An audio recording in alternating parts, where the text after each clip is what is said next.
이 시각 주요 뉴스입니다. 대장동과 위례 신도시 특혜 연루 혐의로 두 번째 검찰에 출석한 이재명 더불어민주당 대표가 11시간 동안 조사를 받고 귀가했습니다. 이 대표는 2차 조사에서도 새로운 증거는 없었다고 비난했지만 검찰은 이 대표가 사실상 진술 거부권을 행사해 조사를 지연시켰다고 반박했습니다. 도이치모터스 주가 조작 혐의로 기소된 권오수 전 회장에게 1심 법원이 징역 2년에 집행유예 3년을 선고했습니다. 돈을 제공하는 역할, 이른바 전주로 참여한 손모 씨에 대해서는 범죄에 가담했다고 보기 어렵다며 무죄 판결을 내렸습니다. 정의기억연대 후원금을 빼돌려 쓴 혐의 등으로 재판에 넘겨진 무소속 윤미향 의원이 1심에서 1,500만 원의 벌금형을 선고받았습니다. 의원직 상실 위기를 피하게 된 윤 의원은 검찰이 무리하게 기소한 것이라며 항소하겠다고 밝혔습니다. 국민의힘 전당대회 당대표 경선은 김기현, 안철수, 천하람, 황교안 후보의 4파전으로 결정됐습니다. 최고위원 경선에서는 친윤계로 분류되는 현역 의원들이 대거 탈락하고 이준석계 후보들이 약진했습니다. 2011년 동일본 대지진 사망자 수를 훌쩍 넘긴 튀르키예 강진 사망자가 2만 3천 명을 넘어섰습니다. 무책임한 발언으로 공분을 샀던 에르도안 튀르키예 대통령은 부실 대응 책임을 처음으로 인정했습니다.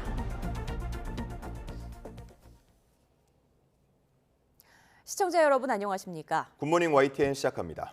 대장동 위례 신도시 특혜 연루 혐의로 두 번째 검찰에 출석한 이재명 더불어민주당 대표가 11시간 동안 조사를 받고 귀가했습니다. 이 대표는 2차 조사에서도 새로운 증거는 없었다며 이럴 시간에 50억 클럽이나 주가 조작 사건을 수사하라고 검찰을 비난했습니다.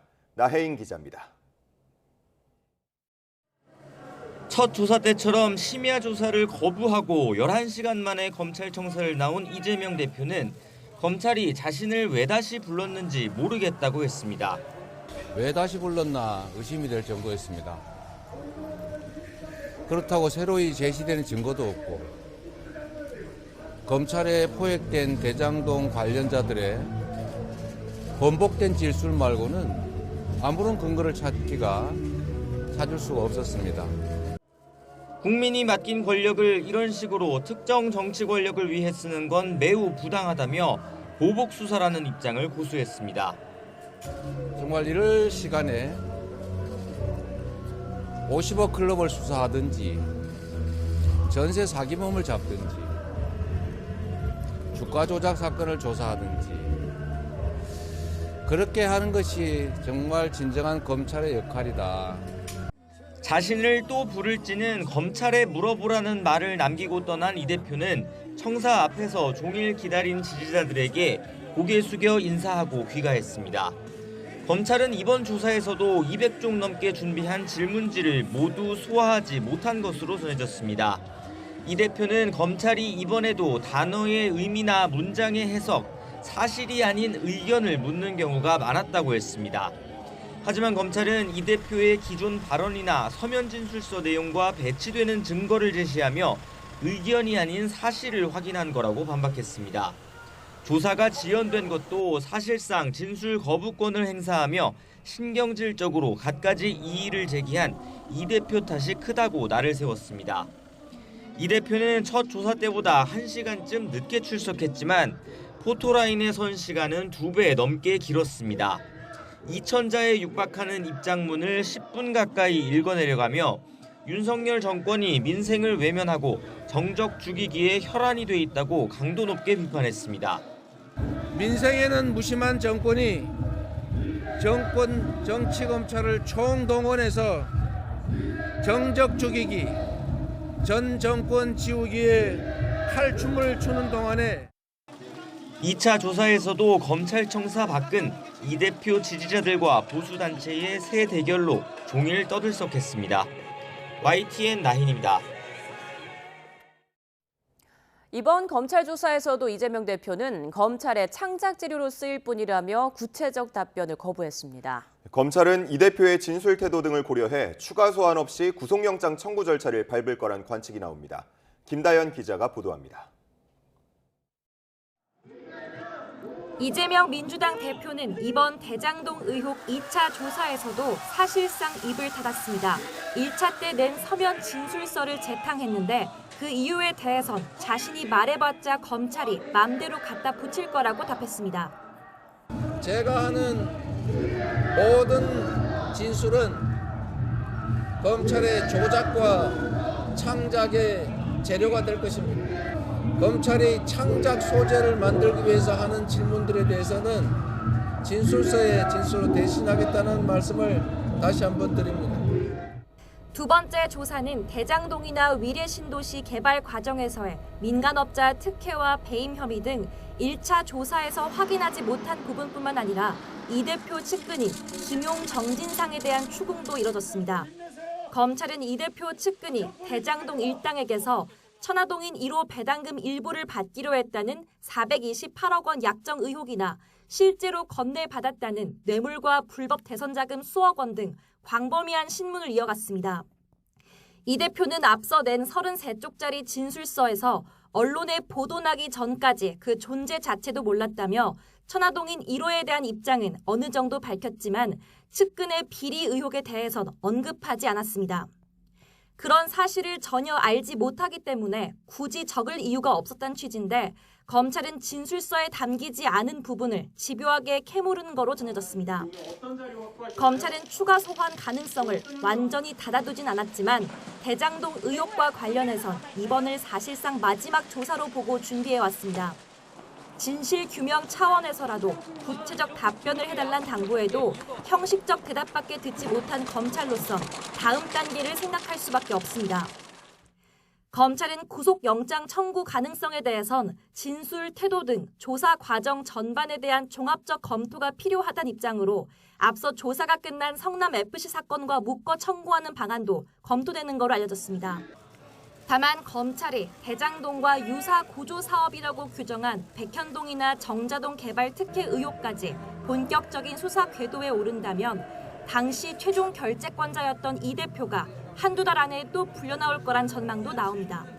YTN 김다연입니다.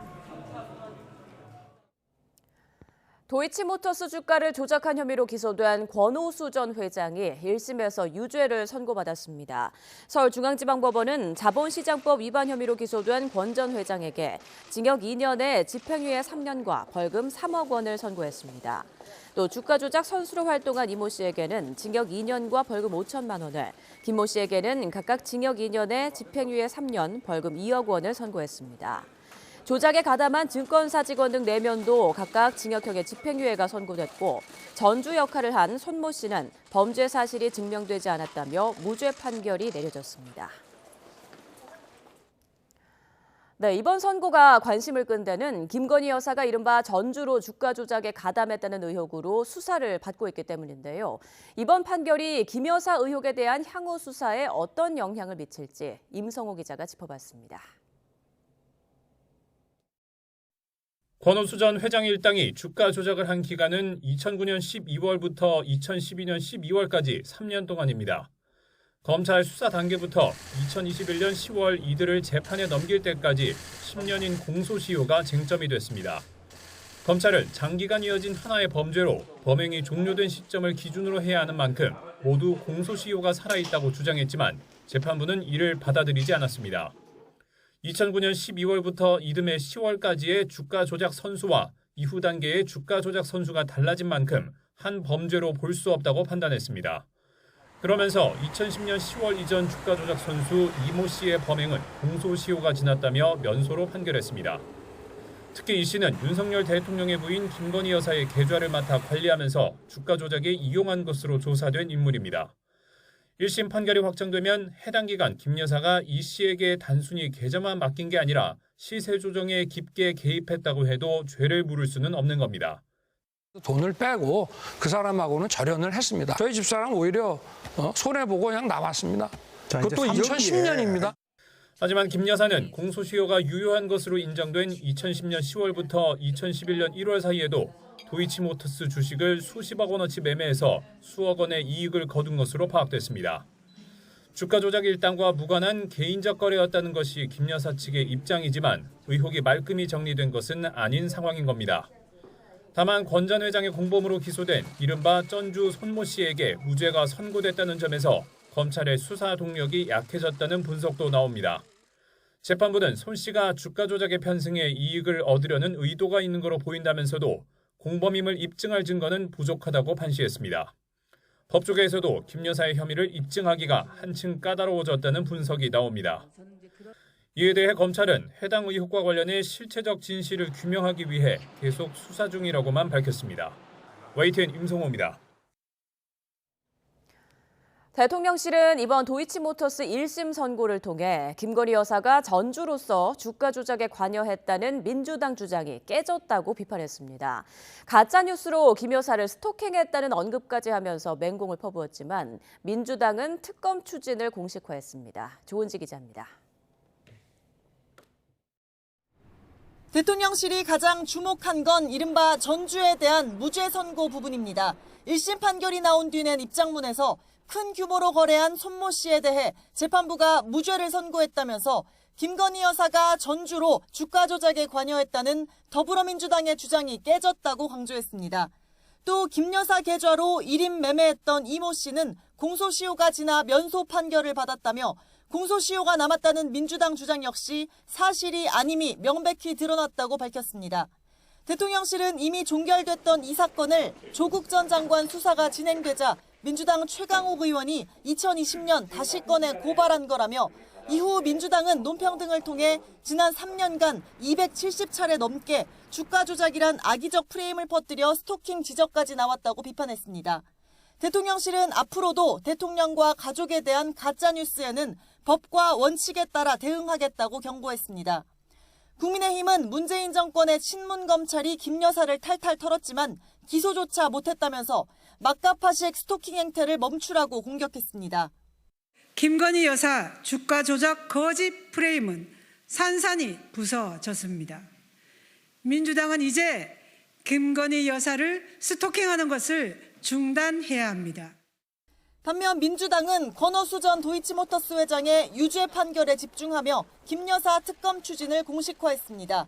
거대한 사기극의 전말이 드러났다. 김 여사가 공범이라는 증거가 차고 넘친다며 검찰은 김 여사를 법정에 세울 의지도 능력도 없다고 비판했습니다. 또 김 여사의 혐의를 밝히는 것이 국회 책무이자 국민에 대한 도리라며 압박 수위를 높였습니다. 윤석열 대통령과 여당이 법치주의를 말하려면 생떼 뜨지 말고 김건희 주가 조작 의혹 특검을 수용하십시오. 같은 판결을 두고 대통령실과 민주당이 극명하게 엇갈린 해석을 내놓으면서 주가 조작 공방은 당분간 정치권을 달굴 것으로 보입니다. YTN 조은지입니다. 국민의힘 당대표 후보가 김기현, 안철수, 천하람, 황교안 후보 등 4명으로 좁혀진 가운데 당심을 잡기 위한 본격적인 승부가 시작됐습니다. 후보마다 표심을 자극할 나름의 강점을 내세우고 있는데 4인 4색 전략을 정유진 기자가 보도합니다. 정통보수를 자처하는 김기현 후보는 당정조화로 윤석열 정부의 성공을 도울 적임자는 자신뿐이라고 강조합니다. 대선 공신으로 2차례 대통령 만찬에 초청받는 등 윤 대통령과의 상호 신뢰를 부각하고 삼고초려 끝에 손을 잡은 나경원 전 의원의 지지층을 흡수하는 데도 공을 들이고 있습니다. 최근 상승세의 보수 조직표까지 다져 결선 투표 없이 1차 투표에서 과반의 표로 승리를 결정짓겠다는 각오입니다. 1차 투표에서 반드시 과반을 하는 것을 목표로 삼고 있습니다만 우리 당원들의 뜻을 그렇게 반영하기 위한 노력을 최선을 다해서 하겠다. 유난연대 표현 등으로 대통령실의 엄중 경고를 받은 안철수 후보는 정책과 비전에 초점을 맞췄습니다. 특히 내년 총선 승부처로 평가받는 수도권 지역의 경쟁력을 부각하며 지지를 호소한다는 전략입니다. 지난 전당대회 때보다 수도권과 젊은 세대의 선거인단 비중이 늘어난 만큼 이 부분을 집중 공략하겠다는 계산입니다. 수도권 정말 민심과 선거 경험이 여러 번 있고 특히 3기 이래로 가장 최대의 정당을 만든 실적이 있는 제가 적임자라고 생각합니다. 친이준석계인 천하람 후보는 개혁 보수를 전면에 내걸고 김기현, 안철수, 이강 구도를 흔들겠다는 전략에 방점을 두고 있습니다. 친윤계 의원들과 윤석열 대통령의 당무 개입 논란에 직격탄을 날리고 김기현, 안철수 두 후보 모두를 비판하며 대안 세력의 돌풍을 꿈꾸고 있습니다. 윤심팔이니 권력 해바라기니 이런 얘기들만 자꾸 나오고 있어서 저희가 이제 지금부터는 미래 비전을 적극적으로 말씀드릴 수 있는 기회가 펼쳐집니다. 박근혜 전 대통령의 탄핵을 줄곧 반대해온 황교안 후보는 강성 보수층의 지지세를 한껏 끌어올려 역전의 발판을 마련하겠다는 생각입니다. 정말 미래 비전으로 정말 보수 정통 정당이 세워지고 그런 분들이 함께하는 우리 당을 만들어 가야 되겠다. 국민의힘 당권 후보들은 오는 13일 제주 합동연설회를 시작으로 본격적인 본경선 일정에 돌입합니다. 역대 최대 규모인 84만 당원의 표심이 어디로 향할지 관심이 쏠립니다. YTN 정유진입니다. 후원금을 빼돌려 사용한 혐의 등으로 재판에 넘겨진 무소속 윤미향 의원이 1심에서 1,500만 원의 벌금형을 선고받았습니다. 의원직 상실 위기를 피할 수 있게 된 윤 의원은 검찰의 무리한 기소였다고 비판하며 항소 의지를 드러냈습니다. 윤성훈 기자의 보도입니다. 정의기억연대 후원금을 사적으로 쓴 혐의 등으로 지난 2020년 9월 재판에 넘겨진 무소속 윤미향 의원. 2년 5개월 만에 1심 법원의 판단이 나왔습니다. 애초 검찰은 윤 의원이 40억 원을 모금하면서 관청에 등록하지 않고 보조금을 허위로 타냈다며 모두 8가지 혐의를 적용했습니다. 그러나 재판부는 증거가 충분하지 않고 고의성이 있다고 보기 어렵다며 검찰의 공소사실 대부분을 무죄로 판단했습니다. 그러면서 검찰이 주장한 윤 의원의 횡령액 1억여 원 가운데 1,700만 원만 인정했습니다. 윤 의원이 한국정신대문제대책협의회 법인과 개인 계좌에 있던 1,700만 원을 개인적으로 사용하면서도 영수증을 통해 사용처를 입증하지 않았다고 봤습니다. 다만 계획적으로 자금을 빼돌리려고 돈을 송금했다고 보기 어려운 데다 직무 위반의 정도가 크지 않다고 밝혔습니다. 이어 윤 의원이 지난 30년 동안 열악한 환경에서 활동해오면서 횡령 액수보다 많은 액수를 기부한 점 등을 고려했다며 벌금 1,500만 원을 선고했습니다. 선고가 끝난 뒤 윤 의원은 검찰을 강하게 비판했습니다. 검찰의 무리한 기소가 대부분 무죄로 밝혀졌습니다. 약 1,700만 원에 해당되는 횡령금은 유죄로 인정이 되었습니다. 하지만 그 부분도 횡령하지 않았습니다.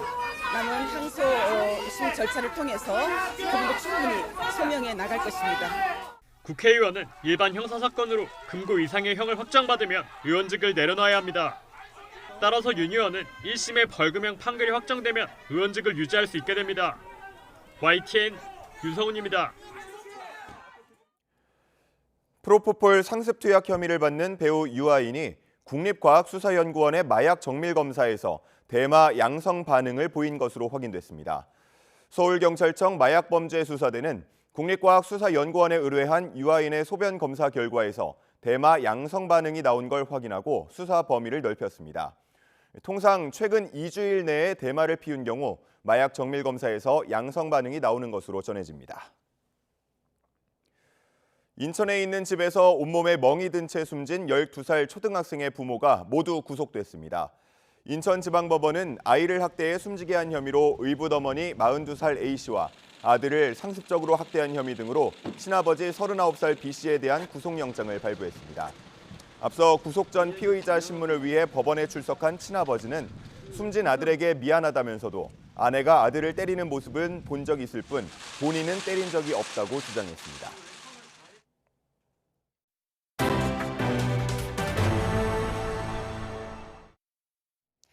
오늘부터 중국인에 대한 단기 비자 발급이 재개됩니다. 중국의 코로나19 상황이 안정된 데 따른 것으로 입국 전후 검사 등은 이달 말까지 일단 유지됩니다. 신윤정 기자입니다. 중국인 여행객에 대한 단기 비자 발급 업무가 지난달 2일 중단된 이후 40일 만에 재개됩니다. 정부가 이달 말까지였던 중국인 단기 비자 발급 제한 조치를 앞당겨 풀기로 한 겁니다. 중국발 입국자에 대한 단기 비자 발급 제한을 해제합니다. 입국자 대상 나머지 방역 조치에 대해서는 향후 상황을 종합적으로 고려해서 단계적 완화를 검토하겠습니다. 앞서 방역 당국은 중국의 제로 코로나 정책 폐기 이후 확진자가 급증하자 지난달 2일 방역 강화에 나선 데 이어 춘절 여파 등을 더 보겠다며 비자 발급 제한 조치를 한 차례 연장했습니다. 그러나 춘절 연휴 이후에도 재확산 징후가 뚜렷하지 않고 신규 변이도 발생하지 않고 있다며 중국에서의 상황이 안정적이라고 판단했습니다. 실제로 중국발 단기 체류 입국자 가운데 확진자와 공항검사 양성률은 크게 떨어졌습니다. 여기에 중국이 한국인에 대한 단기 비자 중단에 이어 입국 후 코로나19 검사를 하는 등 외교적 마찰이 커지고 있는 점도 고려한 것으로 보입니다. 방역당국은 비자 신청 뒤 입국까지 시간이 걸리고 항공 편수 제한 등을 감안할 때 당분간은 단기 입국자 증가폭이 크지 않을 것으로 예상했습니다. 입국 전후 검사와 공항에서의 결과 내기, 임시 격리시설 운영과 검역정보 사전 입력 시스템, Q코드는 일단 유지됩니다. 방역당국은 2월 말까지 유지를 원칙으로 중국 상황을 지속적으로 검토하겠다고 밝혔는데 단계적 완화가 추진될 것으로 전망됩니다. YTN 신윤정입니다. 이처럼 우리 정부가 중국인에 대한 비자 발급을 재개하기로 하자 중국도 보복 조치 해제를 적극 검토하겠다며 맞장구 쳤습니다. 양국 간 비자 갈등이 봉합 국면으로 돌아선 셈인데요. 더 깊어진 국민 감정의 골을 메우는 건 여전히 숙제로 남아 있습니다. 베이징에서 강정규 특파원입니다. 우리 정부가 비자 제한을 풀기로 하자 중국은 이번에도 대등한 조치를 예고했습니다. 물론 보복의 악순환을 낳았던 이전과 180도 다른 착한 상응 조치입니다. 中方将积极考虑对等恢复审发韩国公民来华短期签证。 입국 전후 PCR 검사 등 남은 방역 문턱을 의식한 듯 더 많은 편의를 창출하길 바란다고도 했습니다. 실제 중국 여론을 들끓게 한 건 비자 제한이 아니라 이른바 노란 목줄 사건이었습니다.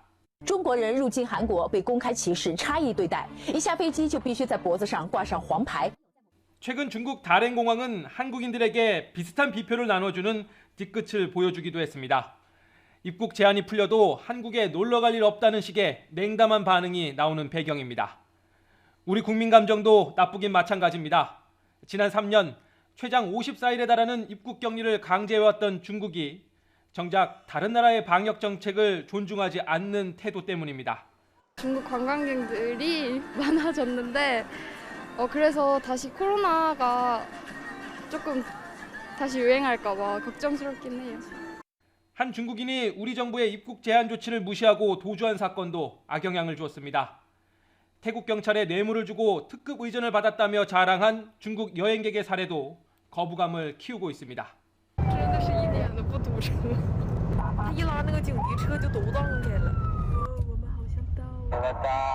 외교 문제로 비화한 한중 간 비자 갈등은 봉합 국면으로 돌아섰습니다. 하지만 양국민 간의 감정의 골은 더 깊어진 모양새입니다. 베이징에서 YTN 강정규입니다. 미 국무부는 북한이 최근 열병식에서 고체 연료 추정 대륙간 탄도미사일을 처음 공개한 것과 관련해 비핵화 원칙과 외교적 해법 추구 방침을 재확인했습니다. 베단트 파테 국무부 대변인은 전화브리핑에서 바이든 행정부는 북한의 탄도미사일과 대량 살상 무기가 세계적인 안보 불안 요인이라는 점을 분명히 해왔다며 우리의 목표는 한반도의 완전한 비핵화라고 밝혔습니다. 이어 북한의 책임을 묻기 위한 일련의 방안을 갖고 있지만 비핵화 목표를 위해 외교에 관여할 준비가 돼 있다는 점도 견지해왔다며 한국과 미국은 한반도 비핵화라는 공동의 목표를 추구해 나갈 것이라고 강조했습니다. 한일 양국이 강제징용 현안 해결을 위한 막바지 조율 단계에 들어선 가운데 후쿠시마 오염수 방류를 둘러싼 안전성 우려가 다시 부상하고 있습니다. 다음 주 한일 외교차관 워싱턴 회담에 이어 또 독일에서 한일 외교장관 회담도 열릴 가능성이 커 분위기 개선 흐름을 만들어갈 수 있을지 관심입니다. 조수연 기자입니다. 현재 한일 간 핵심 현안은 크게 두 가지로 볼 수 있습니다. 최종적인 강제징용 배상 해법 마련과 올봄 시작될 후쿠시마 오염수 방류 문제입니다. 그런데 일본 정부가 측정 대상 방사성 물질을 절반가량 축소하는 방안을 우리 정부에 알려온 사실이 최근 확인되면서 안전성 우려가 다시 제기되고 있습니다. 위험성이라는 부분, 그리고 국민들로 하여금 정말 이제 먹거리, 우리의 건강 이런 부분과 직접적으로 관계되는 부분이기 때문에 감정적인 어떤 측면에 있어서 거부감은 상당할 거라고 보고요. 강제징용 막바지 논의 단계에 와 있는 상태에서 오염수 방류 문제가 한일 관계에 영향을 미칠 수 있다는 관측이 나옵니다. 정부는 국민의 건강과 안전을 최우선으로 한 우리 입장을 일본 측에 계속 강조하고 있습니다. 우리 정부는 일본의 후쿠시마 오염수 처리 문제가 과학적이고 객관적인 근거에 따라서 합리적으로 그리고 또한 투명하게 이루어져야 한다는 입장입니다. 이런 가운데 한일 양국은 고위급 협의에 속도를 내고 있습니다. 우선 오는 13일 워싱턴에서 열리는 한미일 외교차관 협의회를 계기로 조현동 차관과 모리 차관이 양자 협의를 합니다. 이어 위넨 안보회의에 참석하는 박진 장관과 하야시 외무상관 양자 회담도 조율 중이어서 성사될 경우 더 진전된 형태의 논의가 이루어질 가능성이 주목됩니다. YTN 조수현입니다.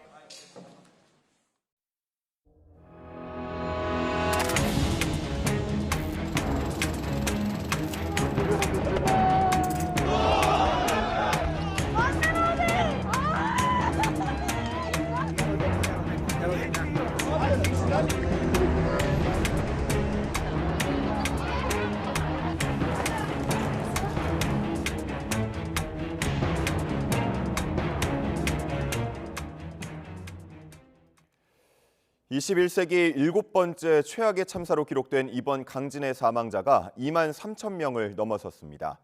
에르도안 튀르키예 대통령이 부실한 대응을 처음으로 인정했고 알 아사드 시리아 대통령도 지진 피해 현장에 나타났습니다. 보도에 김태현 기자입니다. 2011년 동일본 대지진 사망자 수를 훌쩍 넘으면서 이번 강진은 21세기 들어 7번째 참사로 기록됐습니다. 여전히 건물 잔해 속에 갇혀있는 사람이 많아 2003년 3만 천여 명이 숨진 이란 대지진의 피해를 뛰어넘을 가능성도 우려됩니다. 앞서 튀르키예의 지진학자인 오부근 아흐메트는 현재 20만 명이 무너진 건물 안에 갇힌 것으로 추산했습니다. 미국 지질조사국은 새 보고서에서 이번 강진 사망자가 10만 명을 넘길 확률을 24%로 크게 높였습니다. 에르도안 투르키예 대통령은 아디야만을 방문한 자리에서 처음으로 정부의 부실 대응을 인정했습니다. 14만여 명의 대규모 구조대를 구성했지만 원하는 만큼 신속하게 대응할 수 없었다고 말했습니다. Belki de dünyanın en büyük arama kurtarma ekibini bölgeye toplamamıza rağmen maalesef müdahaleleri arzu ettiğimiz hıza ulaştıramadığımız bir gerçektir. 그는 이틀 전 피해 현장을 방문해 이런 대형 재난에 대비하는 것은 불가능하다고 언급해 무책임한 대통령이라는 비난을 샀습니다. 알 아사드 시리아 대통령도 처음으로 피해 지역에 나타났습니다. 반군 거점인 알레포의 병원을 찾아 이재민들을 위로했습니다. اللي مرينا فيها قدرت سوريا تحمل حالها تحمل نفسها وتحمل آلامها بفضل كوادرها لكن بهالزلزال تحديدا بأول كارثة بتصير من نوعها شفنا كثير من البطولات. 시리아 정부는 피해가 큰 서북부의 반군 점령 지역에 대한 구호 물품 전달을 승인했습니다. 장기간의 내전 속에 구호의 손길이 미치지 못했던 시리아에도 연일 유엔의 물품이 들어가고 있습니다. 그러나 현지에서는 가뜩이나 늦은 구호 지원이 턱없이 부족하다는 불만이 나오고 있습니다. YTN 김태현입니다. YTN 취재팀이 지진 최대 피해 지역인 튀르키예 하타이주 안타키아를 찾았습니다. 기능이 완전히 마비될 정도로 파괴된 도시에서 우리 긴급구호대는 한 명의 생존자라도 더 찾기 위해 수색 작업을 벌이고 있습니다. 튀르키예 현지에서 임성재 기자가 보도합니다. 주택가 건물 곳곳이 폭탄을 맞은 듯 주저앉았습니다. 아직 무너지지 않은 빌딩도 안심할 수 없습니다. 절반가량 기울어진 건물이 위태로워 보입니다. 여진이 이어지면 추가 붕괴로 이어지기에 십상입니다. 안타키아 도심에 있는 골목길입니다. 이 2층짜리 건물이 무너져 내리면서 이 겹겹이 잔해가 쌓였고 이 주차됐던 SUV 차량은 파편에 묻혀 옮길 수조차 없습니다. There was like 20 people and we tried to rescue them, but still, as we know, 4 or 5 people under the building. We don't have any idea because we don't have any noises. Also, we don't have any rescue team professional. 우리 긴급 구호대는 도심 전체를 돌며 생존자를 찾고 있습니다. 성인 한 명이 간신히 들어갈 수 있는 무너진 건물 좁은 틈 사이로 들어가 인기척에 귀를 기울이고 붕괴 장소에서 군견과 함께 미세한 흔적이라도 찾기 위해 안간 힘을 씁니다. 시민들은 지푸라기라도 잡는 심정으로 구호대에 직접 탐색을 요청합니다. This for this 100,000 people is dead. Thank you Korea. Thank you every city. 한 명의 생존자라도 찾겠다는 일념으로 이른 새벽부터 늦은 밤까지 수색 작업을 벌이는 긴급구호대. 튀르키예 사람들은 구호대의 노력이 기적을 일으키길 간절히 기도하고 있습니다. YTN 임성재입니다.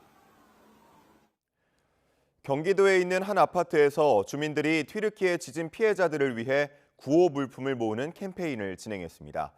한 튀르키예계 주민의 아이디어로 시작된 건데 무려 이틀 만에 대형 트럭 3대에 실을 만큼 구호 물품이 많이 모였습니다. 김다현 기자의 보도입니다. 튀르키예와 시리아 국경에서 발생한 사상 최악의 지진으로 인한 사상자와 이재민에게 입주민 여러분의 소중한 구호 물품을 방송을 듣고 주민들이 가져온 물품들이 아파트 로비 한편에 가득 쌓였습니다. 불과 이틀 만에 대형 트럭 3대를 꽉 채울 만한 양이 모였습니다. 주민들이 기부한 물품 중에는 따뜻한 외투나 스웨터처럼 체온 유지에 도움이 되는 옷가지들이 많습니다. 캠페인에 아이디어를 낸 사람은 이 아파트에 거주하는 튀르키예계 독일인 메틴 아탈란 씨. 튀르키예에 사는 어머니와 누나는 지진으로 큰 피해를 입지 않았지만 고향에서 매일 날아드는 비참한 소식에 마음이 아파 주변에 도움을 요청한 겁니다. So she just told me, son, I don't need anything. Just I help the kids and the families in the region, and that was my motivation to start this kind of initiative, this kind of campaign. 그리고 고맙게도 이웃들은 메틴 씨의 손을 잡아줬습니다. 구호품을 보내자. 그래서 거기가 되게 춥거든. 그래서 겨울옷 같은 거 그런 쪽으로 해가지고 좀. 이렇게 모인 구호품들은 인천에 있는 물류센터를 거쳐 튀르키예 강진 피해 지역에 전해지는데 전국 각지에서 물품이 들어오면서 물류센터는 평소와 비교할 수 없을 정도로 바빠졌습니다. 처음엔 인천 지역에서 가까운 지역에서만 들어오고 지금은 전국적으로 들어오고. 강진 피해 지역의 이재민들을 가장 괴롭히는 건 추위와 폭설입니다. 때문에 지금 가장 필요한 건 외투와 내복 등 방한용품입니다. 피해 현장에선 기본적인 생필품을 구하는 것조차 쉽지 않은 만큼 생리대와 기저귀 등을 상자에 담아 보내면 큰 힘이 될 것으로 보입니다. 물품이 아닌 성금을 기부하고 싶다면 주한 튀르키예 대사관이 개설한 계좌나 온라인 기부 플랫폼을 이용하면 됩니다. 또 튀르키예에서 활동했던 배구 선수 김연경 씨와 축구 선수 김민재 씨 등도 SNS를 통해 지원을 호소하는 등 강진 피해자들을 향한 온정의 손길이 사회의 각계각층으로 점점 퍼져나가고 있습니다. YTN 김다현입니다.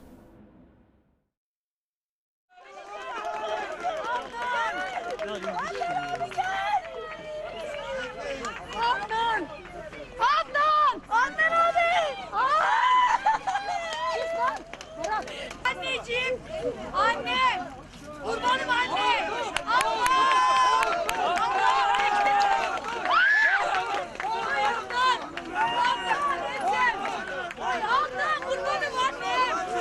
Arkadaşlar bir alkış atsana.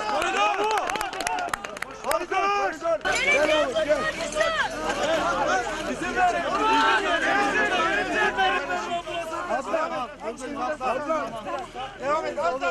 Dur bir sarılsın. Bırak bir sarılsın. Allah'ım bana bağışladın. Herkese bir dakika. Herkese bağışlasın. Amin, amin. Önce abladan, sonra Amin, amin. bekçi arkadaşlardan hepsinden Amin. Allah razı olsun. Hadi abla, hadi. 4 gündür buradayız. Bir dakika. Yasemin abla. Yasemin benim kan kardeşim.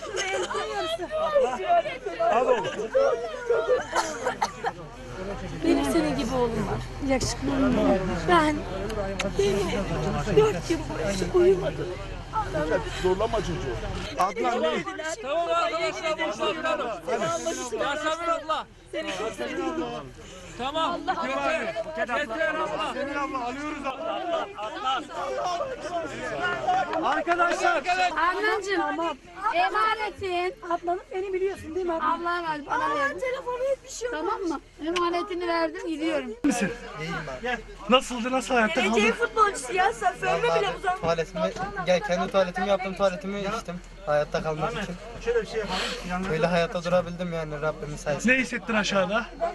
Abi yalnız ya sizin gelmenizi bekledim aslında sadece tek başıma. Siz de geldiniz Allah'a şükür teşekkür ediyorum hepinize. İyisin, çok iyi gördüm seni. Aşağıda başka ses geliyor muydu? Köpeğim vardı abi onun sesi geliyor sadece. Anne köpeğin Geçmiş sesi olsun. geliyormuş Teşekkür aşağıdan. ederim.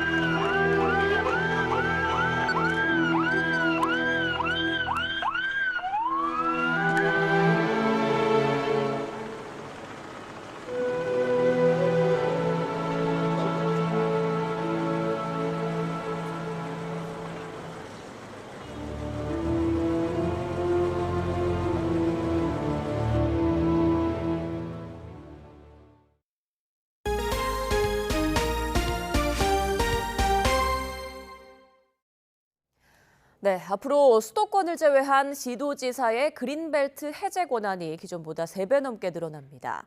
자유무역지역 사업 운영과 무인도 개발 권한도 중앙정부에서 지방으로 넘겨집니다. 이승배 기자입니다. 지난 2016년 박근혜 정부는 전국 광역자치단체에 그린벨트를 해제할 수 있는 권한을 줬습니다. 난개발을 막기 위해 범위를 30만 제곱미터로 제한했습니다. 하지만 앞으로는 권한 범위가 기존보다 3배가 넘는 100만 제곱미터까지 늘어납니다. 서울 여의도 면적의 3분의 1까지 커지는 겁니다. 특히 반도체와 원전 등 국가 전략 산업을 추진한다면 개발 제한 구역 총량에서 제외돼 100만 제곱미터를 넘길 수도 있습니다. 단 서울과 경기, 인천 등 수도권은 권한 확대 대상에서 빠졌습니다. 마산과 군산 등 13개 자유무역 지역에 대한 사업 운영권, 그리고 2,900개에 달하는 무인도 개발 권한도 자치단체로 이양됩니다. 지역대학에 대한 재정 지원 역시 앞으로는 교육부를 거치지 않아도 되며 대중형 골프장을 지정하는 권한도 시도지사가 갖게 됩니다. 중앙에 집중된 권한을 지방으로 넘기겠다며 정부가 발표한 57개 과제 내용입니다. 경제산업이 22개로 가장 많고 국토, 환경, 해수 12개, 고용 8개 등 모두 6개 분야입니다. 정부는 진정한 지방시대를 열기 위해 중앙의 권한을 과감하게 이양하고 지역 스스로 비교 우위가 있는 성장 동력을 발굴하고 키워나갈 수 있도록 지원하겠습니다. 정부는 법 개정 등을 통해 서둘러 권한을 이양하고 협의체를 꾸려 자치단체 자율성을 늘릴 수 있는 방안을 지속해서 찾겠다고 밝혔습니다. YTN 이승배입니다. 해외로 돈을 보낼 때 증빙 서류를 내고 사전에 신고해야 하는 한도가 1년에 10만 달러로 2배 늘어납니다. 정부는 낡은 외환 규제를 경제 규모에 맞게 개선해 이르면 오는 6월부터 시행하기로 했습니다. 이형원 기자입니다. 현재는 해외로 5만 달러 넘는 돈을 보내려면 증빙 서류를 내고 사전에 신고해야 합니다. 해외로 취업해 출국 전 월세 보증금에 쓰기 위해 7만 달러를 보내려면 정확한 사용 목적을 규명한 증빙 서류를 은행에 내야 송금이 이뤄지는 시기입니다. 이런 불편함이 이르면 오는 6월부터 줄게 됩니다. 정부가 증빙 서류 없이 해외로 보낼 수 있는 한도를 1년에 10만 달러까지 늘리기로 한 겁니다. 여기에 맞춰 사전 신고가 면제되는 기준도 기존 5만 달러에서 10만 달러로 늘립니다. 이 같은 개선안은 지난 1999년 외국환 거래법 제정 당시 만들어진 한도를 경제 규모에 맞게 올려 국민 불편을 줄이기 위해 마련됐습니다. 현행 외환제도의 틀 안에서 해결할 수 있는 국민 생활 밀착형 기업 투자 친화적 과제를 우선적으로 추진하여 사전 신고가 필요한 자본거래 유형도 기존 111개에서 65개로 대폭 축소하고 사후 보고로 바꾸는 방안도 추진합니다. 또 기업이 외화를 쉽게 조달할 수 있도록 기재부와 한국은행에 신고하는 금액 기준을 1년에 5천만 달러 초과로 높입니다. 이 밖에 대형 증권사도 일반 고객을 대상으로 환전 업무를 할 수 있게 허용합니다. 금융기관의 외환 분야 경쟁력을 강화하고 소비자 편익이 증진될 수 있도록 일부 종합금융투자사업자에게만 허용되던 대고객 환전 서비스를 모든 종투사에게 이번 개선안은 올해 상반기에 외국환 거래법 시행령과 외국환 거래 규정을 개정해 시행할 방침입니다. YTN 이영훈입니다. 마이크로소프트 창업자인 빌 게이츠가 챗 GPT와 같은 생성형 인공지능이 세상을 바꿀 것이라고 전망했습니다. CNBC 방송은 게이츠가 독일 경제지와의 팟캐스트 대담에서 AI 발전이 현 시점에서 가장 중요한 혁신이고 챗 GPT 등장이 과거 인터넷 발명만큼 중대한 사건이 될 수 있다고 말했다고 보도했습니다. 게이츠는 과거 AI는 쓰고 읽어도 내용을 이해하지 못했지만 챗 GPT와 같은 새 프로그램은 청구서나 편지 쓰는 일을 도와 수많은 사무실 업무를 보다 효율적으로 만들어줄 것으로 내다봤습니다. 미 연방수사국 FBI가 기밀 문서 유출과 관련해 마이크 펜스 전 부통령의 인디애나 자택을 압수수색했습니다. 미국 언론은 FBI가 펜스 전 부통령 자택을 수색 중이며 펜스 전 부통령 변호사가 현장에 입회하고 있다고 보도했습니다. 펜스 전 부통령과 가족들은 딸의 출산으로 현재 서부 해안에 머무르고 있는 것으로 전해졌으며 FBI는 그의 워싱턴 DC 사무실도 수색할 방침입니다. 기준금리는 계속 오르는데 시중금리는 오히려 내려가는 상황이 이어지고 있습니다. 앞으로 금리가 더 내려갈 거란 기대감도 커지고 있지만 당분간 인하 여력은 크지 않아 보입니다. 김지선 기자입니다. 이번 주 5대 시중은행 주택담보대출 금리는 4.08%에서 6.57%를 기록했습니다. 한 달 전보다 하단 기준 0.7%포인트 넘게 하락한 수치입니다. 한국은행이 새해 들어 기준금리를 또 올렸는데도 시중금리는 오히려 내려가고 있는 겁니다. 인터넷은행과 지방은행 주택담보대출 고정금리는 이미 3%대까지 내려왔습니다. 채권 시장이 안정되며 은행채 금리가 내려간 데다 연일 대출금리 상승을 견제해온 금융당국의 입김이 작용한 영향 때문으로 풀이됩니다.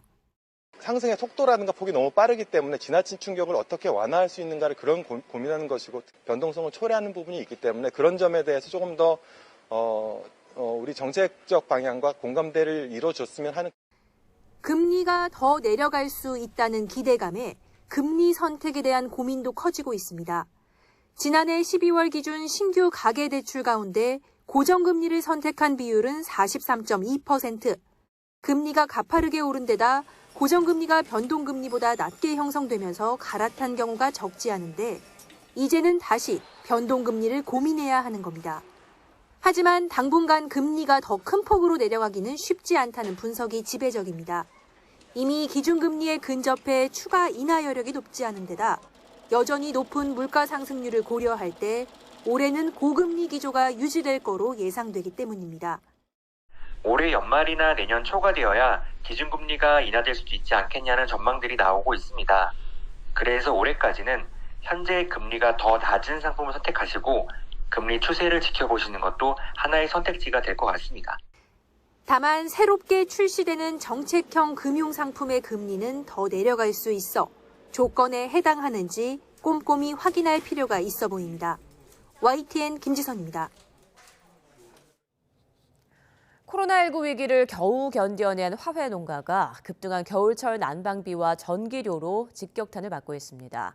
또 여기에 자재비와 인건비 상승으로 삼중고를 겪으면서 꽃농사를 접어야 할지 시름이 깊어지고 있습니다. 황보혜경 기자가 다녀왔습니다. 경기 파주시에 있는 장미재배 농가입니다. 4,000제곱미터 온실에 전기 난방을 하는데 최근 전기요금 고지서를 받아든 농민은 깜짝 놀랐습니다. 고지서에 찍힌 지난해 12월 한 달 동안의 전기료가 720만 원, 전년 같은 기간보다 무려 40% 넘게 오른 겁니다. 고지서를 딱 받아보고 이거 뭐야? 뭐가 잘못됐나? 놀랬죠. 다른 사람들은 거의 60% 가까이 올랐더라고요.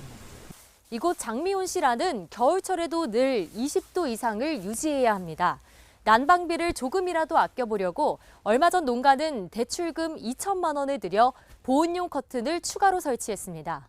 겨울에도 전기나 등유 난방이 필수인 화훼 농가는 난방요금 직격탄을 맞았습니다. 지난해 4분기 농사용 전기요금은 1kWh에 49.2원으로 전년 같은 기간보다 30% 올랐고 면세 등유 가격은 지난달 1리터당 1,297원으로 1년 전과 비교해 40% 가까이 치솟았습니다. 여기에 비료값과 인건비까지 줄줄이 오르면서 30년 가까이 가까운 온실문을 닫아야 하나 고민입니다. 비료도 2배로 오르고 인건비도 2배로 오르고 너무 놀래가지고 남편하고 농사를 접어야 되나 이렇게 그런 생각까지 했었어요. 문제는 올해 1월부터 농사용 전기료가 53원으로 8% 가까이 더 오르면서 더 큰 난방비 폭탄이 예상된다는 점. 640만 원 정도 이렇게 나올 거라고 가정하는데 작년에 비해서 거의 한 300만 원 가까이가 더 나오는 것 같더라고요. 지금도 안 그래도 하해 농가들이 힘든데 더 걱정이에요, 그냥. 마스크 없는 졸업식 특수 기대감도 잠시, 경기 불황 탓에 꽃 수요도 많지 않아 농민들도 힘든 시기를 보내고 있습니다. YTN 황보혜경입니다. 지방자치단체에서 운영하는 지하철 사업의 적자가 누적되고 있는 가운데 대구시가 현재 65세 이상인 무임승차 연령 기준을 70세로 높이겠다는 방침을 밝혔습니다. 노인단체는 위법 행위라고 반발하고 있고 서울시 역시 대구시와 반대되는 법률 해석을 내놓고 있는데요. 무임승차 연령 기준을 높이는 정책이 위법한지 적법한지 한동호 기자가 따져봤습니다. 65세 이상에 적용되는 지하철 탑승요금 면제 혜택을 대구시는 70세로 올리려고 준비하고 있습니다. 노인단체는 위법하다는 입장입니다. 65세 이상자에게 지하철 무료에 대한 혜택이 법에 있는 조항입니다. 이거를 광역시장이 혼자서 일방적으로 법을 어기면은 그 사람은 위법 행위를 했으니까 처벌받아야 될 사람이지. 논란의 시작은 지난 2일 홍준표 대구시장 발표였습니다. 법에 65세부터가 아닌 이상으로 돼 있어 무임승차 대상을 70세로 바꿔도 하자가 없다고 강조했습니다. 대구시는 2028년부터 70세로 지하철 무임승차 연령을 높인 조례안을 입법 예고하고 다음 달 2일까지 의견을 수렴하겠다고 밝혔습니다. 지자체에 대한 예산 지원에 반대하는 정부도 대구시 해석과 비슷하지만 노인층의 여론도 고려하는 모습을 보이고 있습니다. 법령 위반은 아닙니다. 그건 지자체 자율사항이라고 생각이 듭니다. 그러니까 자율사항이, 재량사항이라고 생각을 하는데 보건복지부 입장에서 노인 연령, 서비스 연령을 상향 조정하는 것은 신중히 검토해야 된다. 노인복지법은 국가나 지방자치단체가 65세 이상에게 대통령령이 정하는 바에 의해 수송시설을 무료로 이용하게 할 수 있다고 규정하고 있습니다. 표면적으로는 할 수 있다 해서 반드시 지켜야 하는 강행 규정이 아닌 안 지켜도 되는 임의 규정으로 볼 수도 있지만 그렇지 않다는 해석도 있습니다. 대통령령이 정하는 바에 의해라는 조건이 붙어있기 때문인데 대통령령을 보면 65세 이상에게 요금을 할인할 수 있는 공공시설 종류와 할인율이 구체적으로 명시돼 있습니다. 이럴 땐 법과 시행령을 통합적으로 해석해 강행 규정으로 봐야 한다는 게 서울시의 법률 검토 결론입니다. 시행령에 구체적인 할인율까지 적용하고 있어 지자체에서 이를 결정하면 법령 위반 소지가 높다는 겁니다. 비슷한 대법원 판례도 있습니다. 생활보호 대상자 노령수당과 관련해 관악구청이 65세 이상에게 지급할 수 있다는 노인복지법과 시행령이 아닌 70세 이상에게 준다는 노인복지 사업 지침을 근거로 65세 노인에게 수당을 주지 않자 위법하다고 판결했습니다. 결과적으로 임의규정이라는 대구시 입장과 강행규정이라는 서울시 입장이 엇갈리는 상황인데 법 해석의 영역이기 때문에 어느 쪽이 맞는지 판정은 보류합니다. YTN 한동우입니다. 그룹 방탄소년단의 소속사 하이브가 경쟁사인 대형 K-팝 기획사 SM 엔터테인먼트를 전격 인수합니다. 하이브는 이수만 SM 대주주 겸 전 총괄 프로듀서가 보유한 지분 14.8%를 다음 달 6일 4,228억 원에 인수한다고 공시했습니다. 원래 SM 최대 주주인 이수만 프로듀서의 지분율은 18.46%로 하이브는 이번 계약으로 단숨에 최대 주주에 올라서게 됩니다. 카카오가 지난 7일 지분 9.05%를 확보하는 유상증자 계약을 통해 SM 현 경영진과 손을 잡았지만 하이브가 이수만 프로듀서와 손잡고 단숨에 이를 제친 것입니다. 하이브의 지분 대부분을 넘겨주기로 합의한 이수만 프로듀서가 SM 엔터테인먼트 경영에 복귀하지 않을 것이라고 하이브 관계자가 밝혔습니다. 하이브 관계자는 이수만 프로듀서가 SM에 복귀한다는 건 사실이 아니라며 주주총회에서 의결권을 하이브에 위임하기로 했다고 말했습니다. 현대 미술계에서 가장 논쟁적인 작가 중 한 명인 마우리치오 카텔란의 국내 첫 전시에 요즘 하루 2,000명 넘게 몰리고 있습니다. 전시장에 게임 광고와 노숙자 조각이 등장하는 등 색다른 흥미와 새로운 논쟁거리를 제공하고 있습니다. 이교준 기자의 보도입니다. 마우리치오 카텔란의 국내 첫 전시. 리움 미술관 로비부터 예사롭지 않습니다. 기둥마다 코르크마개를 문 남성 사진이 붙어 있고 곳곳에 박제된 비둘기들이 도사려 있습니다. 화려한 미술관 로비에 노숙자 한 명이 웅크리고 앉아 있어 관객을 당혹스럽게 합니다. 최신작 동훈과 준호 조각 중 하나입니다. 기존 상식을 뒤집어온 괴짜 작가답게 전시장 로비부터 도발적 이미지로 바꿔놓은 것입니다. 도발적인 이미지를 통해서 우리는 굉장히 다양한 토론을 할 수 있다는 게 마우리치오 카텔란의 가장 중요한 포인트라고 생각합니다. 이우환 작가의 작품을 전시했던 벽면엔 미술관에서 보기 드문 기업 광고가 걸려 있습니다. 게임 회사와 스포츠 의류회사 광고로 작품의 일부라는 게 미술관 측 설명입니다. 신작 게임을 준비해온 게임 회사는 세계적인 작가의 전시여서 시너지 효과를 낼 수 있다고 보고 흔쾌히 제안을 받아들였습니다. 게임의 이번 기회를 통해서 좀 미술, 음악 이런 문화 요소들을 많이 가지고 있는 문화 콘텐츠로서 대중들한테 다가갈 수 있는 기회가 되었으면 좋겠다고 생각했습니다. 흥미로운 점은 작품 제목이 일하는 것은 나쁜 것이다입니다. 카텔란은 1993년 베네치아 비엔날레에서도 향수회사 광고를 전시하고 같은 제목을 붙이는 등 기발한 착상으로 화제를 낳은 바 있습니다. 리움 미술관 측은 문화예술에 관심 높은 기업 광고를 더 선정해 전시할 계획입니다. YTN 이교준입니다. 블랙핑크가 K-팝 걸그룹 최초로 내일 영국 최고 권위 대중음악 시상식인 브릿 어워즈 수상에 도전합니다. 블랙핑크는 우리 시간으로 내일 새벽 5시 반에 열리는 제43회 브릿 어워즈의 올해의 인터내셔널 그룹 부문 수상 후보로 이름을 올렸습니다. 블랙핑크는 해당 부문에서 캐나다 출신 래퍼 드레이크와 영국 래퍼 21세비지, 스웨덴 여성 듀오 퍼스트 에이드 키트 등과 경쟁합니다.